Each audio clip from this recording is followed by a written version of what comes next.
Dear Dr. Love, hindi ko po alam kung mali po talaga ako o sadyang selfish lang ang boyfriend ko. Just call me Sunshine, 28 years old from Davao City. 4 years na kami ng boyfriend ko at okay naman ang aming relasyon, generally speaking. Yun nga lang, may pagkamahigpit siya pagdating ng bonding ko with my friends. Ganito po kasi yun, Dr. Love. Once a month, kaming nagkikitang ng magbabarkada. Super close po kami since high school. Karamihan sa amin may mga pamilya na at ako na lamang po ang hindi kasal sa amin.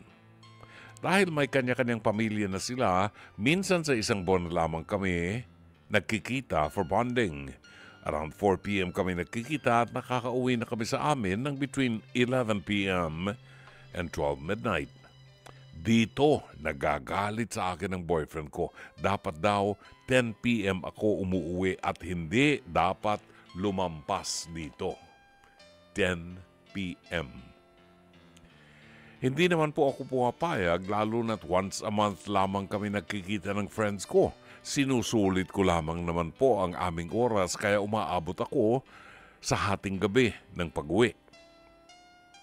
Wala naman po kaming masamang ginagawa ng friends ko, Dr. Love. Todo chika lang kami sa coffee shop, then kain sa restaurant. Tumatagal lang kami dahil sa mahabang chikahan at tawanan at kung may magandang movie, nanonood kami sa sinihan paminsan-minsan. Ay, inis po ako sa boyfriend ko, Dr. Love. Bakit hindi niya ako mapayagang umuwi ng hating gabi to think na once a month lang naman kami nagkikita ng friends ko?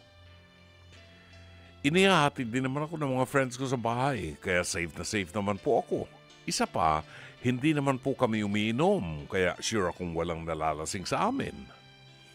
Naiinis po talaga ako, Dr. Love, dahil laging issue ito sa boyfriend ko. Pinag-aawayan po namin ito at umaabot pa sa hindi namin pag-iimikan. Dapat po ba akong mainis sa kanya o may point po siya? Marami pong salamat. Umaasa, Sunshine ng Davao City. Balikan po natin ang liham kasaysayan ni Sunshine ng Davao City. Maraming salamat sa iyo, Sunshine. Sana ngayong gabi ay magising ka sa katotohanan at maunawaan mo ang sasabihin ni Dr. Love. Naaawa ako sa iyo. Wala ka pang asawa at hindi ka pa kasal dito sa boyfriend mo, namang problema ka na. Kahit kanino kang matinong tao na magtanong, lalo na doon sa mga may asawa, hindi sasang-ayon sa iyo na mahal ka ng boyfriend mo. Kinokontrol ka ng boyfriend mo. Alam mo ito, isa sa mga red flag ito. Isa sa mga red flags ito. I'm sure, hindi lamang yung oras ng pag-uwi mo ang kinokontrol niya. Can you imagine? Umuwi ka ng 11 p.m. once a month at ang kasama mo, mga barkada mong babae na may mga pamilya rin. Barkada kayo, di ba? Kakain, inom ng kape, manonood ng sine, kwentuhan, chikahan. Ihahatid ka pa sa bahay, 11 p.m. You start kayo ng 4 o'clock in the afternoon. Ihahatid ka ng 11 p.m. Nagagalit ang boyfriend mo sa'yo. Ayaw kang pauwi ng 11, gusto niya 10 p.m. ka pauwiin. Anong difference? Anong difference nun? Just 1 hour?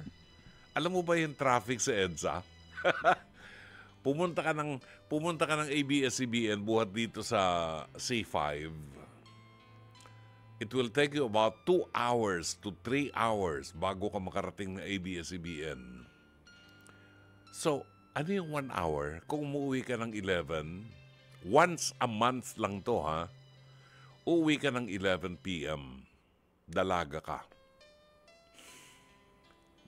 Ang kasama mo, barkada mo, mga kasama mo, mga classmate mo sa high school. Nagkape lang kayo, chikahan, kumain sa restaurant, nanood ng sine, kung may time. Nagagalit ang boyfriend mo sa'yo. Bakit? Baka siya nagagalit dahil hindi mo isinama. Hello! Hindi lahat ng lakad ng kapartner mo dapat kasama ka niya.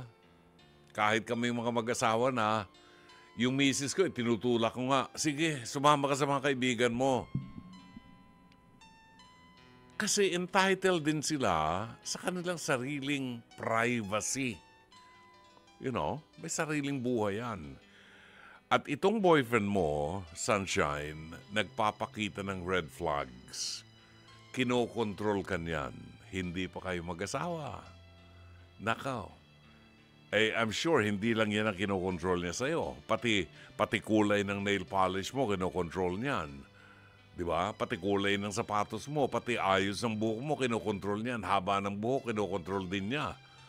Ay nakaw, pag ito ang napangasawa mo, sakit ng ulo yan, maniwala ka sa akin. Huwag kang susulat-sulat uli sa akin pagka nagpakasal ka dyan. Baka kung anong abuti mo sa pitikin kita sa tenga. Kung akong tatay mo, pitikin kita sa tenga.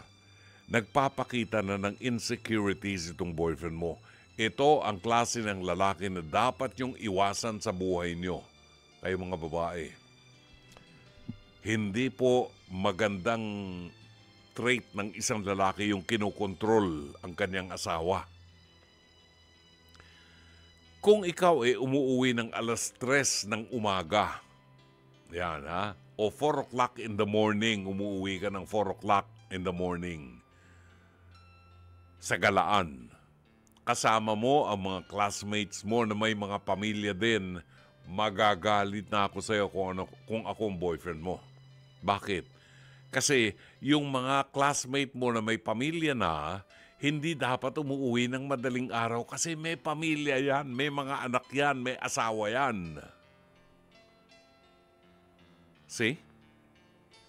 Hindi uwi yan ng matinong tao. 4 o'clock in the morning, babae ka, naglamyerda ka lang. Saan ka naglamyerda? Sa Quezon City? Doon sa Quezon Boulevard? Di ba? Ganun di ba? Pero walang logic para higpitan ka ng boyfriend mo, kundi kinokontrol lang niya.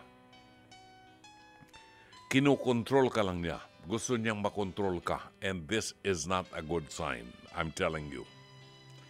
Kung 4 na taon na kayong magsyota, pag-isipan mo. Kasi ilalagay mo lang ang sarili mo sa malaking sakit ng ulo pag nagpakasal ka sa kanya. Maniwala ka.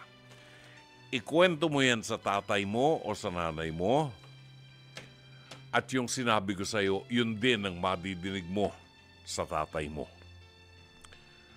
Pag-isipan mo. Kasi hindi po pwedeng kontrolin ng ibang tao ang pagkatao mo. Lalo na kung boyfriend mo pa lang siya. Kahit na nga asawa mo Kailangan may magandang dahilan. Kung umuwi ka ng alas 3 ng umaga, hindi na maganda. Pero kung alas 11 lang ng gabi, uuwi ka, ihahatid ka pa sa bahay mo. Once a month, baka naman nagagalit lang ang boyfriend mo dahil hindi mo siya isinama at hindi siya kainom ng kape. Yan. Pag-isipan mo, ha? At sana'y natulungan ka ng palatuntunan ito. As always, Dr. Love. Mga kapatid, ito po si Brother June Banaag. Dito tayo sa totoo. Dito tayo sa True FM. Mag-subscribe at i-follow ang mga social media accounts at True Network PH sa FB, Instagram, X, YouTube, TikTok, and podcast.